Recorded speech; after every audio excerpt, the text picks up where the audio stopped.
Hello students, welcome to our YouTube channel. इस YouTube channel में मैं आपको हिस्ट्री की एक free of cost NCERT proper NCERT based chapter wise मैं आपको ये सीरीज़ स्टार्ट करने वाली हूँ। ठीक है स्टूडेंट्स, देखिए कोई भी किसी भी स्टेट का हो या सेंटर का एग्ज़ाम हो, सभी एग्ज़ाम में हिस्ट्री के क्वेश्चंस आते ही आते हैं। ठीक है, तो हिस्ट्री आपके लिए एग्ज़ाम पॉइंट ऑफ व्यू के लिए बहुत ही ज़्यादा इम्पोर्टेंट है।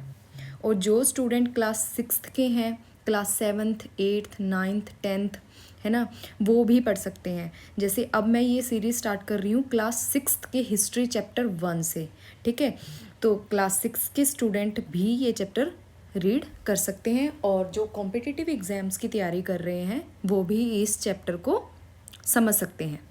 तो चलिए बिना देरी करते हुए आज से हम हिस्ट्री की free of cost NCERT class 6 chapter 1 series start करते हैं। देखिए ये चैप्टर फर्स्ट चैप्टर रहेगा आपका what, where, how and when. ठीक है स्टूडेंट्स, ये चैप्टर 1 है आपका क्लास 6 का। इसमें हम हिस्ट्री के बारे में पढ़ेंगे। हिस्ट्री क्या है, हिस्ट्री क्यों इम्पोर्टेंट है, वो कौन कौन से सोर्सेज हैं जिसके थ्रू हमें हिस्ट्री के बारे में, हमारे पास्ट के बारे में इंफॉर्मेशन मिलती है। तो चलिए यहाँ पे हम सबसे पहले देखते हैं अगर, तो एक इंट्रोडक्शन पार्ट दिया हुआ है। ठीक है, ये एक लड़की है रशीदा जिसका नाम है। ठीक है, ये एक दिन क्या कर रही थी, ये बैठी न्यूज़पेपर पढ़ रही थी और इसकी नज़र अचानक से किस पर गई, एक हेडलाइन पर गई जहाँ लिखा हुआ था 100 years ago, यानी 1000 साल पहले। तो उसको पढ़ के, उसको देख के वंडर फील हुआ, आश्चर्यचकित हुई वो इसे देखकर कि कोई कैसे पता लगा सकता है कि इतने साल पहले क्या हुआ। ठीक है, अब रशीदा के मन में क्वेश्चन था, इसी क्वेश्चन का आज हम सॉल्यूशन इस चैप्टर में पढ़ने वाले हैं। स्टार्टिंग में आपको कुछ डेटा दे रखा है, फाइंडिंग आउट व्हाट हैपेंड। हम हिस्ट्री के बारे में, हम पास्ट के बारे में क्या क्या जान सकते हैं। देखिए यहाँ पे एक एग्जांपल दिया हुआ है। मान लीजिए आपको कल की कोई बात आपको पता करनी हो, कि कल की अगर आपको न्यूज़ पता करनी हो कि कल क्या हुआ था, है ना, आपके आसपास लगा लो, आपके कंट्री में लगा लो, या फिर थ्रू आउट द वर्ल्ड लगा लो। अगर आपको जानना हो कि कल क्या हुआ था तो आप क्या क्या कर सकते हो, आप वो कौन से सोर्सेज है जहाँ से आप उस न्यूज़ को, पर्टिकुलर इन्फॉर्मेशन को आप निकाल सकते हो। तो या तो आप उस न्यूज़ को रेडियो पे सुन सकते हो, या फिर आप टेलीविज़न पे भी उसको न्यूज़ को देख सकते हो, और क्या कर सकते हो, आप न्यूज़पेपर रीड करके भी पता लगा सकते हो। और यही बात अगर आप लास्ट ईयर की कोई जाननी हो तो आप क्या करोगे, आप किसी से पूछोगे, है ना, जिसको उसके बारे में कुछ याद हो, कुछ पता हो, आप किसी पर्सन से पूछ सकते हो। और अगर आपको कई साल पहले, लॉन्ग लॉन्ग अगो, कोई पास्ट से रिलेटेड कोई इंफॉर्मेशन, कोई डाटा कलेक्ट करना हो तो आप कैसे पता करोगे, या आपके पास कोई तो सोर्स होगा ना, अगर आपको कुछ नॉलेज चाहिए हो, कुछ पूछना हो, है ना। तो नेक्स्ट हम पढ़ेंगे what can we know about the past. Past के बारे में हम क्या क्या जान सकते हैं। भाई पास्ट के बारे में हम बहुत सारी ऐसी चीज़ें हैं जो हम जान सकते हैं। जैसे जो लोग थे वो क्या खाते थे, है ना, किस टाइप के क्लोथ्स पहनते थे, उनके घर कैसे थे, उनके घर मड के बने हुए थे या फिर ब्रिक्स के बने हुए थे। ये सब हम कैसे पता कर सकते हैं, कैसे पता कर सकते हैं, पास्ट से हम पता कर सकते हैं। और क्या पता कर सकते हैं हम, कि उनकी लाइफ कैसी थी। वो हंटरर थे, यानी वो शिकार करके अपनी जीविका चलाते थे, हर्डरर्स थे, फार्मर थे, रूलर्स थे, यानी राजा महाराजा थे, व्यापारी थे, पुजारी थे, क्राफ्ट पर्सन थे, आर्टिस्ट थे, मैजिशियंस थे, या फिर साइंटिस्ट थे। ये सब हम कैसे पता कर सकते हैं, हमारे पास्ट से पता कर सकते हैं। ऑल्सो नो, हम और क्या जान सकते हैं, उस टाइम जो बच्चे थे उस टाइम पे वो कौन सी गेम्स खेला करते थे, कौन सी स्टोरी सुना करते थे, है ना, कौन से नाटक वो देखा करते थे, कौन से गाने गाया करते थे। ये सब डेटा हमें कहाँ से मिलता है, हमारे पास्ट से मिलता है। कहाँ से मिलता है, हमारे पास्ट से मिलता है। ठीक है, नेक्स्ट क्या पढ़ेंगे हम, वेयर डिड पीपल लीव। अब हमें इन लोगों के बारे में कुछ डेटा कलेक्ट करना है ना, कि वो क्या खाते थे, कहाँ रहते थे। लेकिन हमें ये भी तो पता होना चाहिए ना वो कहाँ रहते थे। तो इस चैप्टर में हमारी कुछ इम्पोर्टेंट लोकेशंस दे रखी हैं जहाँ पे अर्लियर ह्यूमन बींग्स रहते थे। तो सबसे पहले लोकेशन कौन सी है, रिवर नर्मदा। कौन सी है, रिवर नर्मदा। अगर मैं आपको मैप में दिखाऊं रिवर नर्मदा वाला एरिया कौन सा है, तो स्टूडेंट्स देखिए,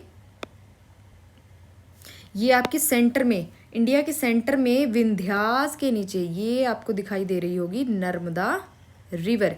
इस लोकेशन की, इस पर्टिकुलर लोकेशन के बारे में हमें यहाँ कुछ डेटा दिया हुआ है कि यहाँ पे अर्लियर पीपल रहा करते थे। तो यहाँ पे जो लोग रहा करते थे, कई कई हजारों साल पहले यहाँ पे लोग रहा करते थे रिवर नर्मदा के किनारे पे।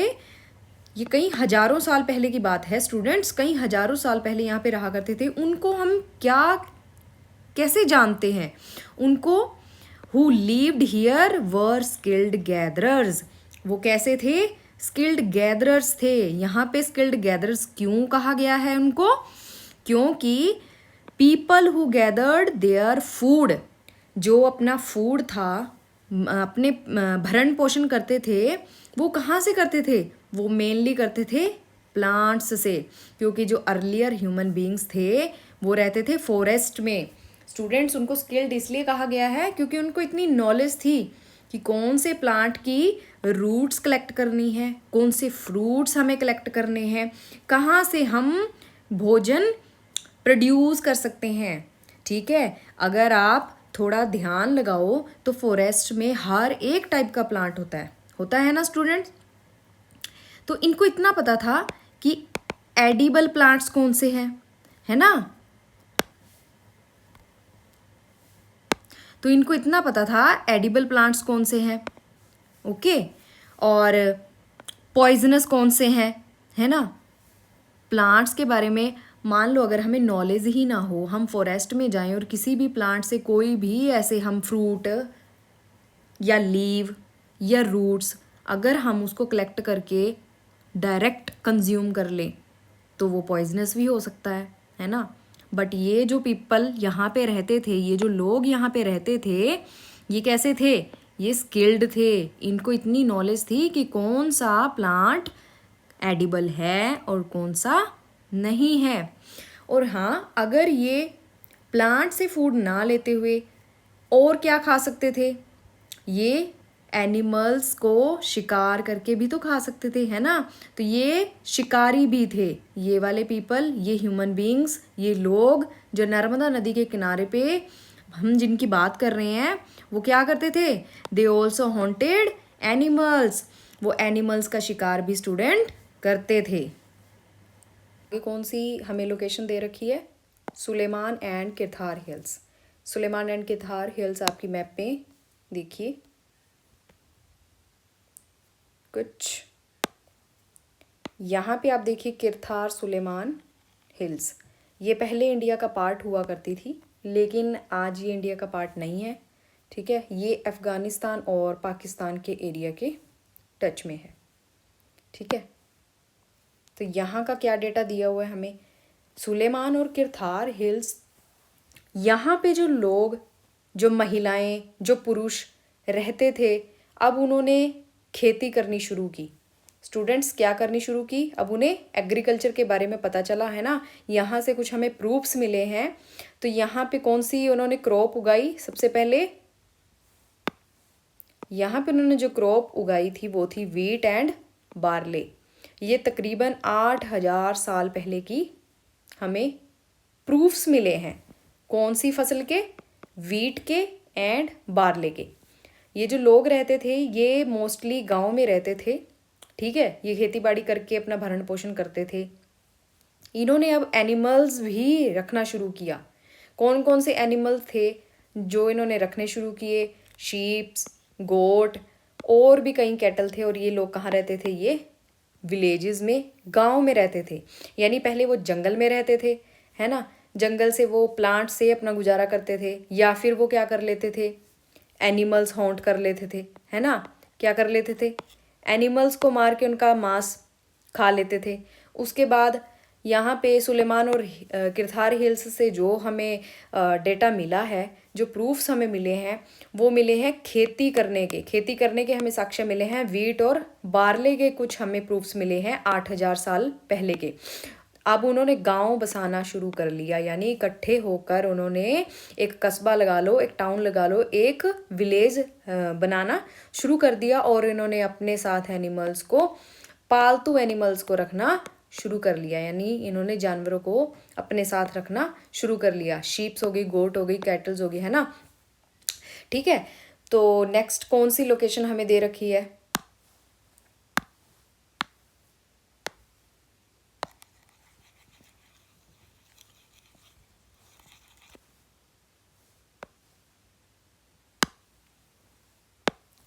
नेक्स्ट लोकेशन दे रखी है यहाँ पे गारो हिल्स। गारो हिल्स नॉर्थ ईस्ट में और विंध्यास सेंट्रल इंडिया में। मैप में देखिए स्टूडेंट्स, ये रही आपकी गारो हिल्स, ठीक है, जो इंडिया के नॉर्थ ईस्ट में पड़ती है, और सेंटर में है विंध्यास। यहाँ पे हमने पहले नर्मदा रिवर्स के अराउंड जो लोग रहा करते थे उनके बारे में पढ़ा, है ना। और फिर अब हम पढ़ेंगे विंध्यास और गारो हिल्स में पर्टिकुलर जो हमें प्रूफ्स मिले हैं। देखिए क्या मिले हैं,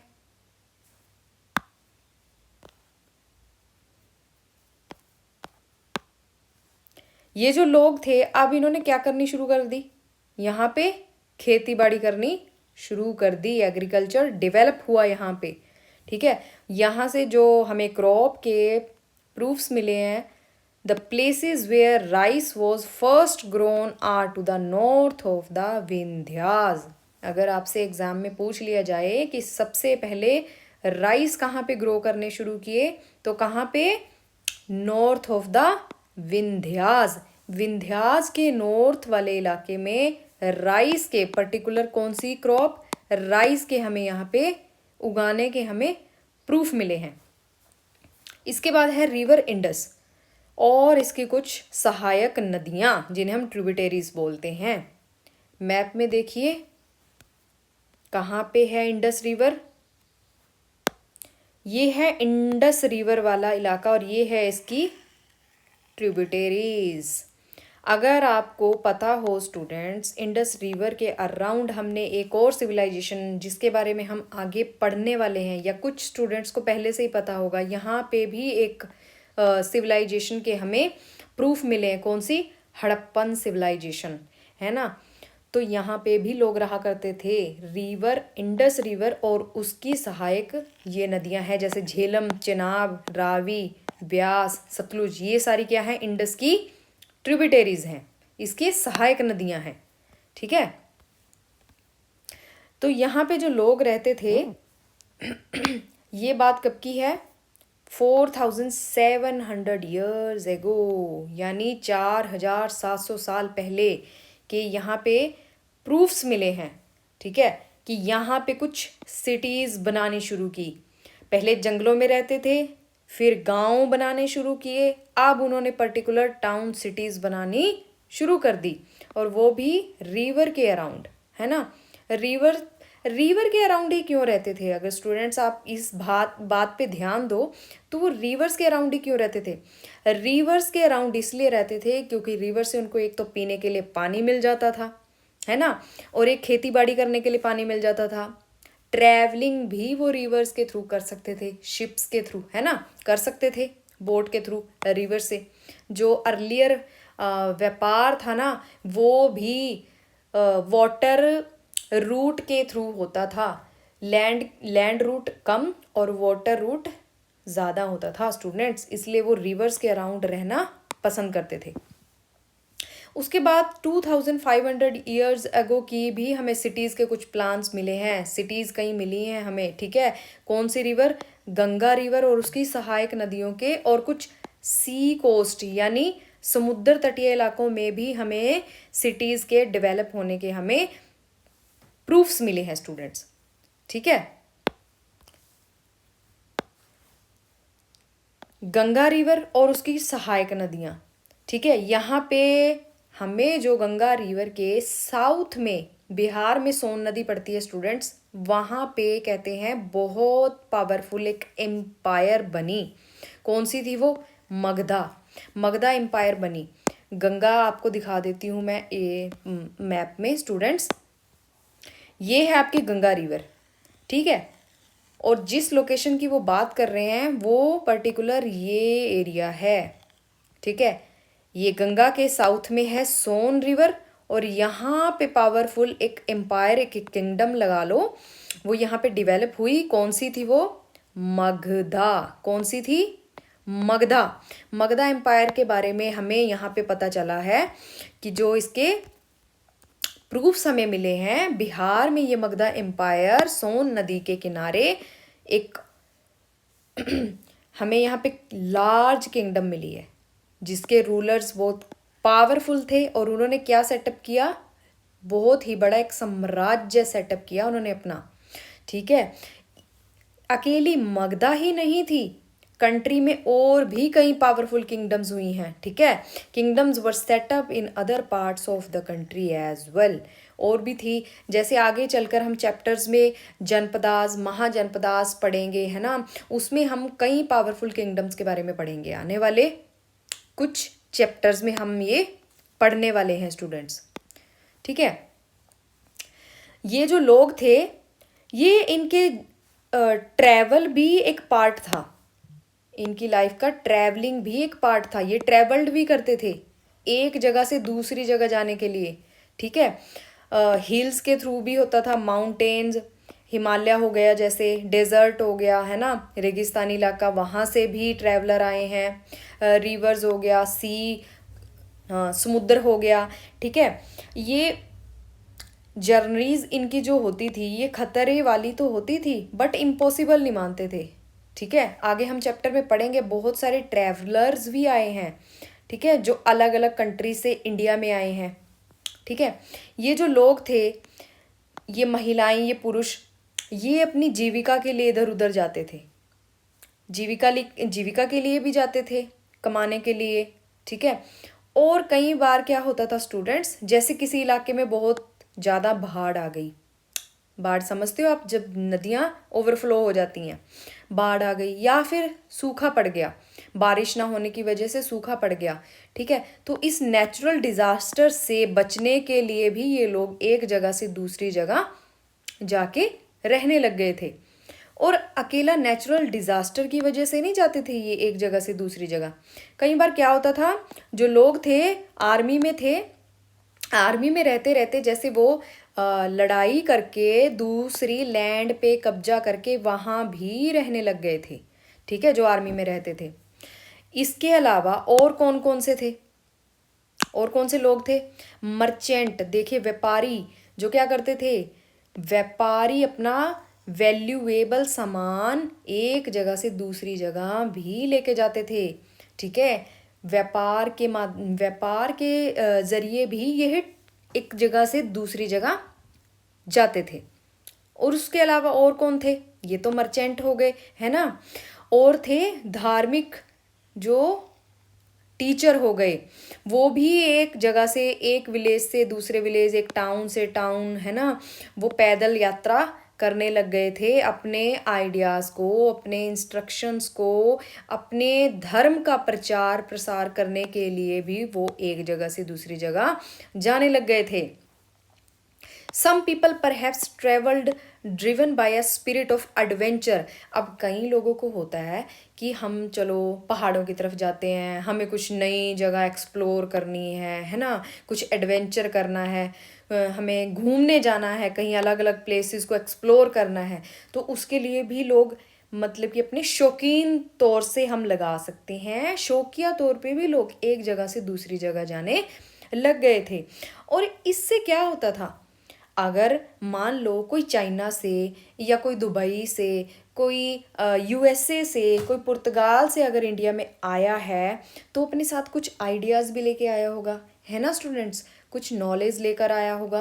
तो जब वो इधर वाले इंडियन पीपल के साथ कांटेक्ट में आएगा तो शेयरिंग ऑफ आइडियाज़ भी होगा, है ना। वो उनके विचार सुनेंगे, ठीक है, और वो अपने भी विचार बताएंगे। तो इससे क्या हुआ, शेयरिंग ऑफ आइडियाज आया, ठीक है।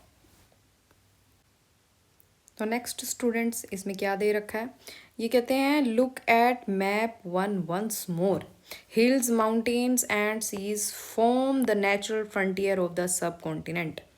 ये कहते हैं जो हिल्स हैं, माउंटेन्स हैं, है ना, समुद्र है, ये एक फ्रंटियर, एक बाउंड्री भी बनाते हैं इंडियन सब कॉन्टिनेंट में। अगर आप मैप में देखो तो यहाँ पे नीचे क्या है, यहाँ पे सारे में नीचे क्या है, ये क्या है, ओशन है। कौन सा, इंडियन ओशन।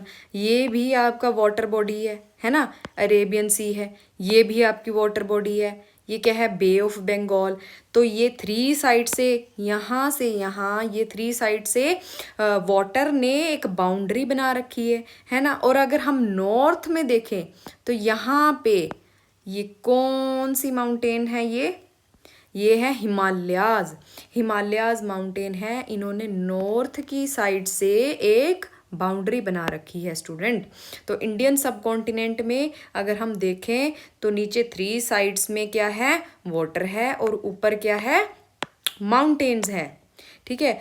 इनको क्रॉस करके आना बहुत मुश्किल है, बहुत ही ज़्यादा मुश्किल है। लेकिन अगर किसी को ये क्रॉस करनी ही है, हाँ करनी है, मजबूरी है या लगा लो शौक है, तो वो कर भी जाते हैं ना। और वो किया भी है, क्रॉस करके यहाँ पे लोग आए भी हैं, और लोग यहाँ पे आकर बसे भी हैं। यहाँ पे people from across the frontiers also came into the subcontinent and settled here. लोग यहाँ पे आए भी हैं, और उनके आने से क्या फ़ायदा हुआ है, कल्चर में, ट्रेडिशन में, है ना, बहुत फूला फला है, बहुत ही एनरिच हुआ है कल्चर ट्रेडिशन। हमें पता चला है कौन से स्टोन्स को कैसे कार्व करना है, म्यूज़िक को कैसे कंपोज करना है, इवन कुकिंग, हमें फूड कैसे कुक करना है ना, अलग अलग रेसिपीज़ के बारे में भी हमें पता चला है। और स्टूडेंट, ये प्रोसेस कोई एक दिन की नहीं है, एक दिन की ये प्रोसेस नहीं है। इस प्रोसेस को कई कई हज़ारों साल लगे हैं। हमने मान लो यहाँ से 100 BC लगा लो, 1 लगा लो, है ना, यहाँ से कुछ सीखना शुरू किया, है ना। आज क्या है, 2026 हमारा चला हुआ है। तो यहाँ पे हमने आते आते बहुत सारी इम्प्रूवमेंट्स हमने की हैं। कुछ आइडियाज़ हमें बाहर से मिले हैं, कुछ हमने इनोवेट किए हैं, ठीक है। तो इससे हमारा क्या हुआ, कल्चर ट्रेडिशन हमारा एनरिच हुआ। हमें म्यूज़िक के बारे में पता चला, हमें स्टोन्स के बारे में, ज्वेलरी कैसे बनती है, कौन से स्टोन्स महंगे हैं, है ना, कौन से पत्थर से हम क्या बना सकते हैं, कुकिंग हमें पता चली है। तो ये सब प्रोसेस कई हज़ारों सालों से हमने इम्प्रूव की है, लोगों के विचारों के शेयरिंग से, आइडियाज़ से। जो पीपल पहले फॉरेस्ट में रहते थे, फिर वो उन्होंने खेती बाड़ी करनी शुरू की, विलेजेस बनाने शुरू किए, है ना। विलेजेस के बाद वो टाउन सिटीज़ बनाए उन्होंने, है ना, टाउन सिटीज़ में इकट्ठे रहने लग गए, सिटीज़ डेवलप हुई, ठीक है। उसके बाद उन्होंने ट्रेड करना शुरू किया, है ना, ट्रेड करना शुरू किया, एक जगह से दूसरी जगह ट्रैवल करना शुरू किया, ठीक है। इससे क्या हुआ, इससे शेयरिंग ऑफ आइडियाज़ हुआ। क्या हुआ, शेयरिंग ऑफ आइडियाज़, ठीक है। इससे कल्चरल हमें बेनिफिट हुए, ठीक है। आगे हम पढ़ेंगे, आगे हम अब पर्टिकुलर इस एरिया का जो नेम पड़ा, हमारा जो इंडिया है, हमारी कंट्री का जो नेम पड़ा, उसके बारे में पढ़ेंगे कि वो कैसे पड़ा, ठीक है। हमारे जो इंडिया है, हमारी कंट्री को हम मेनली दो नाम से जानते हैं ना स्टूडेंट। एक तो है इंडिया, दूसरा क्या है, भारत। तो ये दोनों नाम कैसे पड़े, इसके बारे में हम पढ़ने वाले हैं। तो जो इंडिया है उसके बारे में इन्होंने बता रखा है कि ये इंडस जो रिवर हुआ करती थी, सिंधु रिवर, उसके नाम पे ये इंडिया पड़ा है, ठीक है। सिंधु जिसे संस्कृत में कहते हैं। तो इंडिया कहाँ से आया, इंडस रिवर के नाम से पड़ा। जो यहाँ पे ईरानीज आए थे, ग्रीक्स आए थे 2500 साल पहले, नॉर्थ वेस्ट से आए थे जो, तो उन्होंने क्या किया, इंडस रिवर के अराउंड वो रहते थे, तो इंडस के अराउंड जो लोग रहते थे उनको उन्होंने हिंदोज या इंडोज बोलना शुरू किया, जिससे ये आगे चलकर ये इंडिया इंडिया बोलने लग गए। कहाँ से आया ये वर्ड? ये प्रॉपर ईरानीज और ग्रीक्स जो 2500 साल पहले आए थे, उन्होंने जो रिवर इंडस के अराउंड जो लोग रहते थे उनको हिंदूज या फिर इंडूज बोलना शुरू किया, जिससे इन्होंने इस पर्टिकुलर लैंड को क्या नाम दे दिया? इंडिया। क्या नाम दे दिया स्टूडेंट? इंडिया नाम दे दिया। ठीक है। दूसरा नाम क्या है? भारत। भारत नाम कैसे पड़ा? जो लोग पर्टिकुलर नॉर्थ वेस्ट में रहते थे, इंडिया का जो नॉर्थ वेस्ट वाला एरिया है, उन लोगों को भारता बोला गया। ये कहाँ पे मेंशन है? ये मेंशन है ऋग्वेद में, जो कि 3500 साल पुराना एक कंपोजिशन है। कौन सी लैंग्वेज में? संस्कृत में है। ये वेद है। स्टूडेंट्स, आगे हम 4 वेदों के बारे में भी पढ़ेंगे, जिनमें से जो भारत जो वर्ड है वो कहाँ मेंशन है? ऋग्वेद में, जो कि संस्कृत लैंग्वेज में कंपोज किया हुआ है। कितने साल पुराना है ये? 3500 साल पुराना है, जो आगे चलकर ये वर्ड भारत हमारे इस देश के लिए यूज करने लग गए। ठीक है स्टूडेंट्स, हमने क्या पढ़ा कि इंडिया और भारत ये नाम हमने पर्टिकुलर अपनी कंट्री को कहाँ से दिया? तो इंडिया दिया था जो ग्रीक पीपल आए थे, इंडस रिवर के नाम पे दिया, और भारत जो नॉर्थ वेस्ट में लोग रहा करते थे उनको बोला गया भारत। तो ये कहाँ पे मेंशन था? ऋग्वेद में, है ना स्टूडेंट्स? आपको सब समझ आ रहा है? कमेंट करके ज़रूर बताना। ठीक है। और इस सीरीज़ को अपने और फ्रेंड्स के साथ शेयर, लाइक, शेयर और कमेंट जरूर करना स्टूडेंट। ठीक है।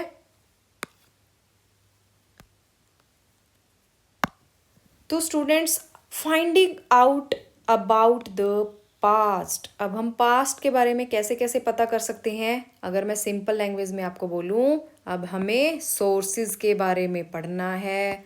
तो यहाँ पे आपके 2 टाइप के सोर्सेज दे रखे हैं। पहला कौन सा है? रिटन। कौन सा है? रिटन रिकॉर्ड्स, यानी कुछ हमें राइटिंग मटेरियल मिले हैं, कुछ रिकॉर्ड्स मिले हैं। ठीक है, उनसे हम पास्ट के बारे में ज्यूम कर सकते हैं। ठीक है, लोग कहाँ रहते थे, क्या उनकी जीविका थी, राजा महाराजा थे, क्या थे, ये हमें कुछ रिटन रिकॉर्ड से पता चला है। और दूसरे कौन से सोर्सेज हैं? आर्कियोलॉजिकल। कौन से हैं? आर्कियोलॉजिकल सोर्सेज, यानी कुछ टूल्स, कुछ वेपन्स, कुछ ज्वेलरी, कुछ पोर्ट्स, ये हमें मिले हैं। ठीक है, इनके प्रूफ्स मिले हैं। तो हमारे 2 सोर्सेज हो गए, एक तो हो गया रिटन सोर्स और एक हो गया आर्कियोलॉजिकल सोर्स। तो पहले हम किसके बारे में पढ़ेंगे? यहाँ हम पहले पढ़ेंगे रिटन रिकॉर्ड्स के बारे में पढ़ेंगे। ठीक है, तो यहाँ पे क्या दे रखा है? There are several ways of finding out about the past. One is to search for read books that were written long ago. तो हम कैसे पता कर सकते हैं? कहते हैं अगर पास्ट के बारे में पता करना हो तो क्या करेंगे? हम बुक्स से पढ़ेंगे। अगर वो बुक्स कई कई हज़ारों साल पहले लिखी गई हों, ठीक है, उससे पता करेंगे। तो ऐसी भी स्टूडेंट्स हमें रिटन रिकॉर्ड्स मिला है, जिसे क्या बोलते थे? मैन्यूस्क्रिप्ट्स। जिसे क्या बोलते थे? मैन्यूस्क्रिप्ट्स। जिसका मतलब क्या है कि ये हाथ से लिखे हुए कुछ मटेरियल हैं। और देखिए स्टूडेंट्स, आज आप जो बुक्स देखते हो वो किससे बनी है? वो बनी है पेपर से। लेकिन कई हजारों साल पहले पेपर नहीं होते थे। पेपर तो अभी आया है ना, ये कुछ सालों पहले ये पेपर आया है। ठीक है, लेकिन पहले पेपर नहीं हुआ करता था। तो ये जो मैन्यूस्क्रिप्ट्स हैं ये किस पे लिखी जाती थी? ये लिखी जाती थी पाम लीफ पे। किस पे लिखी जाती थी ये? पाम लीफ पे। ठीक है, एक वृक्ष है, ठीक है, जिसके पत्तों पे, ये देखिए यहाँ पे आपको एक पिक्चर दे रखी है, ये कुछ राइटिंग मटेरियल हमें मिला है, ये कुछ लिखा हुआ है। किस पे लिखा हुआ है? ये पत्ते पे लिखा हुआ है, पाम लीफ पे लिखा हुआ है, ठीक है। यहाँ पे ये देखो, इसको होल करके यहाँ से कुछ ऐसे बाइंड करके इसको इकट्ठा कर लिया जाता था, ठीक है। एक तो हुआ था पाम लीफ, एक था बर्च। बर्च एक ट्री है जिसकी बार्क को यानी उसकी छाल को छील कर उससे तैयार किया जाता था, उस पे लिखा जाता था। ये बर्च जो ट्री है मेनली ये कहाँ मिलता है? ये हिमालय वाले रीजन में मिलता है ये। तो स्टूडेंट्स, मैन्यूस्क्रिप्ट एक रिटन मटेरियल है जो रिटन बाय हैंड है, ठीक है। और ये एक लैटिन वर्ड है मनु, जिसका मीनिंग क्या है? हैंड। तो ये हस्तलिखित पांडुलिपियां जिसे हम हिंदी में बोलते हैं, ये हमें रिटन रिकॉर्ड मिला है, ठीक है। और कौन से सोर्सेज हैं इसके अलावा? और क्या है? Over the years many manuscripts were eaten away by insects, some were destroyed but many have survived, often preserved in temples and monasteries। ये जो पाम लीफ पे लिखी गई या फिर बर्च की बार्क पे लिखी हुई हमें मैन्यूस्क्रिप्ट्स जो मिली हैं स्टूडेंट्स, ये कहीं तो बच गई है ना, कहीं क्या हुआ? इंसेक्ट्स ने उनको डिस्ट्रॉय कर दिया। जो बची हुई है पांडुलिपियां, ठीक है, वो कहाँ पे है? या तो टेम्पल्स में है या फिर मोनास्ट्रीज में वो सेफ रखी हुई हैं। These books dealt with the kinds of subjects. इनमें कौन कौन से हमें सब्जेक्ट्स के बारे में नॉलेज मिलती है? कि द लीव्स ऑफ किंग्स, राजे महाराजे कैसे रहा करते थे, मेडिसिन्स, साइंस विज्ञान के बारे में भी, दवाइयों के बारे में भी हमें इन मैन्यूस्क्रिप्ट से नॉलेज मिलती है। और इसके अलावा there were epics, poems, plays. इनके अलावा हमें और भी क्या क्या कुछ एपिक्स के बारे में पता चला है, पोइम्स भी हैं और नाटक भी हैं, ठीक है। एपिक्स जैसे रामायण हो गया, महाभारत हो गया, ये क्या है? हमारे एपिक्स हैं, ठीक है। Many of these were written in Sanskrit, other were in प्राकृतिक।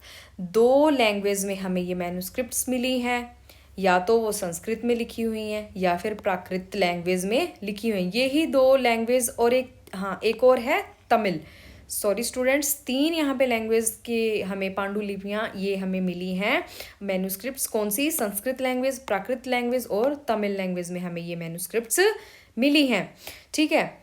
ये तो थी मैन्यूस्क्रिप्ट्स। अब और क्या है? एक होती है मैन्यूस्क्रिप्ट्स जिसे हम हाथ से लिखते हैं, किसके ऊपर? लीफ पे या फिर ट्री की छाल पे लिखते हैं। एक होती हैं इंस्क्रिप्शंस। इंस्क्रिप्शन होता है जैसे पत्थर पे हो गया, है ना, दीवार पे हो गया कुछ इंस्क्राइब्ड करना, खोद खोद कर, कुरेद कुरेद कर लिखना। These are writing on relatively hard surfaces such as stone और मेटल। या तो ये मेटल पे या फिर स्टोन पे, या तो स्टोन पे कुरेद कर उसके सरफेस पर, या फिर मेटल पे कुछ वर्ड्स कुरेद कर कुछ इंफॉर्मेशन, कुछ डाटा, कुछ नॉलेज लिखी जाती थी। ये यूजुअली कौन लिखवाते थे? कौन लिखवाते थे? आम जनता तो लिखवाने से रही, है ना। तो ये कौन करते थे? मेनली किंग्स करते थे।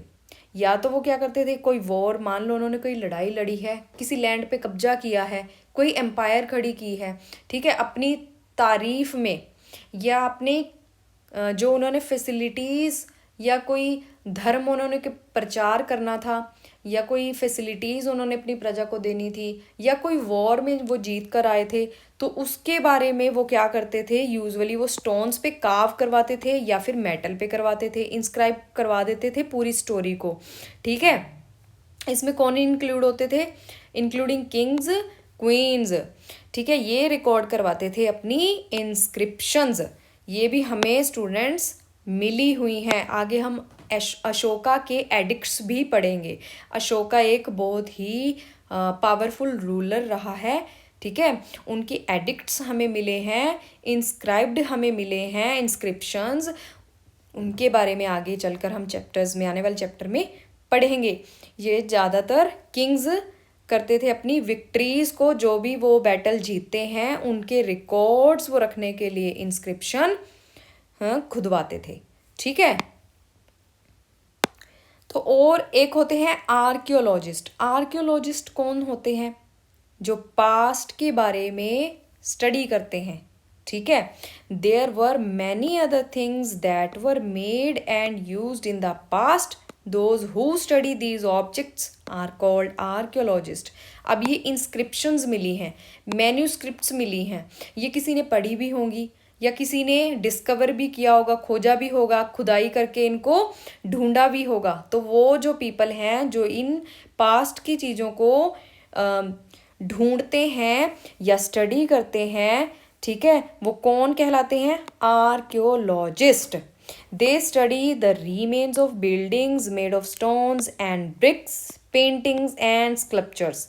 ये आर्कियोलॉजिस्ट क्या करते हैं, जैसे पुरानी बिल्डिंग, जैसे मान लो कोई सिविलाइजेशन थी, है ना, पहले, और उनकी बिल्डिंग्स हैं जो हमें मिली हैं, ठीक है, तो वो उनको बिल्डिंग्स को, पत्थरों को, ईंटों को, या कोई पेंटिंग्स मिली हैं या फिर मूर्तियाँ, कोई स्कल्पचर्स मिले हैं, उनको ये आर्कियोलॉजिस्ट क्या करते हैं? स्टडी करते हैं कि वो कितने सालों पुरानी है, ठीक है। कार्बन उनकी एक डेट होती है, कार्बन डेट निकाल कर चीज़ों को, रिमेन्स को वो पता लगाते हैं कि ये कितने हज़ारों साल पुरानी है, कितने सालों ये पुरानी है। They also explore land excavate. ये और क्या करते हैं? ये खुदाई भी करते हैं, ठीक है, अर्थ के सरफेस में खुदाई करके ये कोई टूल्स हो गए, वेपन्स हो गए, पोट्स हो गए, पैन्स, ऑर्नामेंट्स हो गए, कॉइन्स हो गए, उनको निकालते हैं, निकाल कर उनको क्या करते हैं? स्टडी करते हैं। इसके अलावा और क्या करते हैं वो? बोन्स हो गई, जैसे एनिमल की हो गई, ह्यूमन की हो गई, ठीक है, या फिर कोई बेक्ड क्ले हो गई, मेटल हो गया, उनको भी क्या करते हैं? स्टडी करते हैं। Objects that are made of hard imperishable substances usually survive for long time. देखो, जैसे मैन्यूस्क्रिप्ट थी, वो पत्तों पे लिखी जाती थी, पत्ते क्या करते थे? इंसेक्ट पत्ते खा लेते थे, ठीक है, तो वो डिस्ट्रॉय हो जाती थी। बट जो हार्ड सरफेस पे इंस्क्रिप्शंस थी वो यूजुअली बहुत टाइम तक चल जाती है, वो डिस्ट्रॉय नहीं होती। ये देखिए, आपको एक एग्जाम्पल दे रखा है, ये पोर्ट है जो कि आर्कियोलॉजिस्ट को एक्सकवेट करते हुए मिली है, ठीक है। ये कॉइन है, ठीक है, ये है 4700 ईयर्स पुराना, है ना, ये 2500 ईयर्स पुरानी है।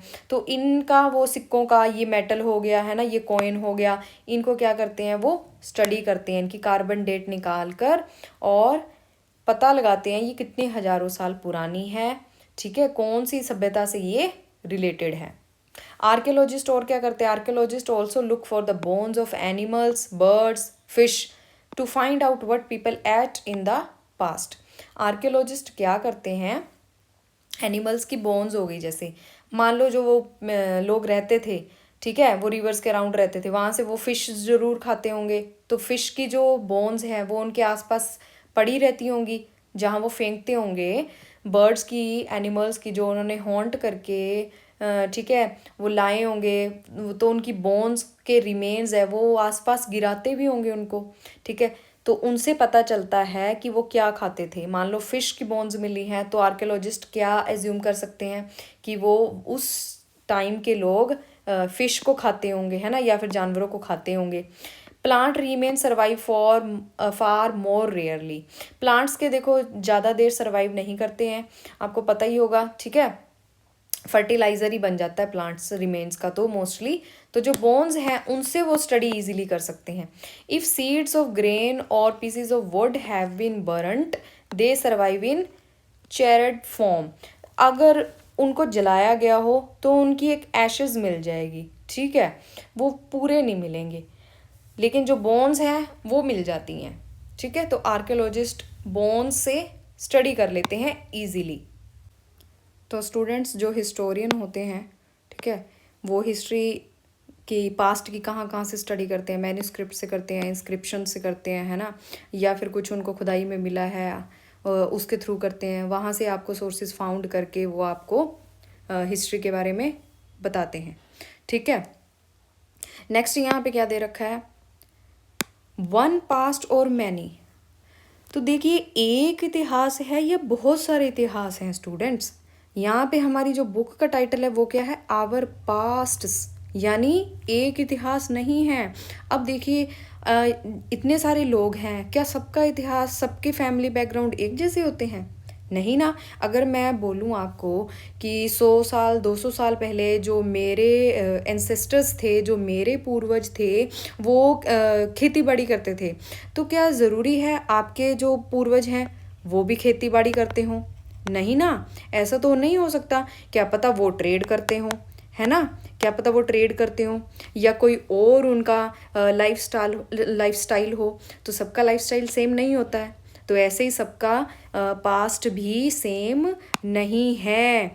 ठीक है, सबकी ईटिंग हैबिट्स होती हैं वो अलग अलग होती हैं। जैसे मान लो कोई अंडमान आइलैंड पे रह रहा है, तो उनकी फूड है जो मेनली क्या रहेगा, वो फिशिंग रहेगी, हॉन्टिंग रहेगी या फिर कलेक्टिंग रहेगी, फॉरेस्ट से प्रोड्यूस करेंगे, है ना, अंडमान आइलैंड वाले। और अगर मैं वही प्लेन गैंगटिंग रिवर वाले मैं पीपल्स की बात करूं, तो क्या पता वो एग्रीकल्चर करते हों, है ना, खेती बाड़ी करते हों। उनकी मेन वीट, राइस, बार्ले, ये ईटिंग हैबिट्स रहती हों, है ना। वो इतना कलेक्ट, वो फॉरेस्ट से कलेक्ट ना करते हों। उनका लाइफस्टाइल आज के मॉडर्न टाइम में तो लाइफस्टाइल अलग ही है भाई सबका, है ना। तो यहाँ पे यही सब बातें दे रखी हैं जो मैंने अभी आपको बताई है। तो सबका लाइफस्टाइल, सबका ईटिंग स्टाइल, सबकी हैबिट्स, सबका जो पास्ट है वो अलग अलग है। यहाँ पे आप पॉज करके भी इसको आप पढ़ सकते हो। ठीक है, तो आगे हमारा टॉपिक इस चैप्टर का रहने वाला है व्हाट डू डेट्स मीन्स, यानी डेट्स का मीनिंग क्या है। तो अगर आपको कोई पूछे कि तारीख क्या है आज की, तो आप प्रोबेबली क्या बताओगे? पर्टिकुलर डे बताओगे, मंथ बताओगे, या फिर ईयर भी मेंशन कर दोगे, है ना, यही बताओगे ना। तो इस डेट का मीनिंग क्या है? देखिए, जो हिस्टोरियंस हैं उन्होंने डेट्स निकालने के लिए एक सेंटर पॉइंट रखा। सेंटर पॉइंट क्या रखा? Birth of Jesus, birth of Jesus, जो कि क्रिश्चियंस के मेन फाउंडर जिन्हें हम बोलते हैं जीसस क्राइस्ट के बर्थ को एक सेंटर पॉइंट मान लिया गया। और इनके बर्थ के बाद जितना भी हमें डेटा मिलता है या जो डेट्स हैं उनको क्या बोला जाता है, उनको हम किससे रेफ़र करते हैं? देखिए, दो टाइप के यहाँ पे हम टाइम लाइन को हम दो टाइप से हम रेफ़र करते हैं, या फिर बीसी या AD. BC means before Christ, यानी जीसस क्राइस्ट के बर्थ से पहले का कोई भी टाइम लाइन, वो क्या है? बीसी। और जो बर्थ के बाद का है वो क्या है? एडी, एनो डोमिनी जिसे बोलते हैं, एडी। ठीक है, birth of Christ, birth of Jesus के बाद का जो भी डेटा, जो भी डेट है, उसको एडी से रेफर करते हैं। और जो बर्थ से पहले वाला डेटा है, डेट्स हैं, उसको बीसी से रेफर करते हैं। ये पुराने टर्म्स हैं, बीसी और AD. BC means before Christ, AD means anno domini. लेकिन आज के टाइम में मॉडर्न टर्म्स क्या आ गई हैं? CE and BCE। CE common era हो गया, जिसको एडी की जगह यूज़ करते हैं हम। एडी की जगह क्या यूज़ करने लग गए हैं? CE, common era. और बीसी की जगह हम क्या यूज़ करने लगे हैं? BCE, that is before common इरा। तो ये आपका क्लास 6 का चैप्टर 1 आपका यहीं पे एंड होता है स्टूडेंट्स। इसमें हमने क्या पढ़ा? हिस्ट्री क्या होती है, क्यों इम्पोर्टेंट होती है, सोर्सेज कौन कौन से थे, रिटन रिकॉर्ड्स थे, आर्कियोलॉजिकल थे, है ना, उसके बारे में हमने पढ़ा। और अब हमने डेट्स के बारे में पढ़ा। तो आपको ये वीडियो कैसी लगी कमेंट करके ज़रूर बताना स्टूडेंट्स। ठीक है, आपको और कौन कौन सी क्लास की हिस्ट्री से रिलेटेड या फिर किस सब्जेक्ट से रिलेटेड आपको NCERT सीरीज़ चाहिए, वो भी आप कमेंट करके ज़रूर बताना। और इस सेशन को आप लाइक शेयर ज़रूर करना, और हाँ, चैनल को सब्सक्राइब ज़रूर करना। मुझे आपकी सपोर्ट की ज़रूरत है। Thank you so much.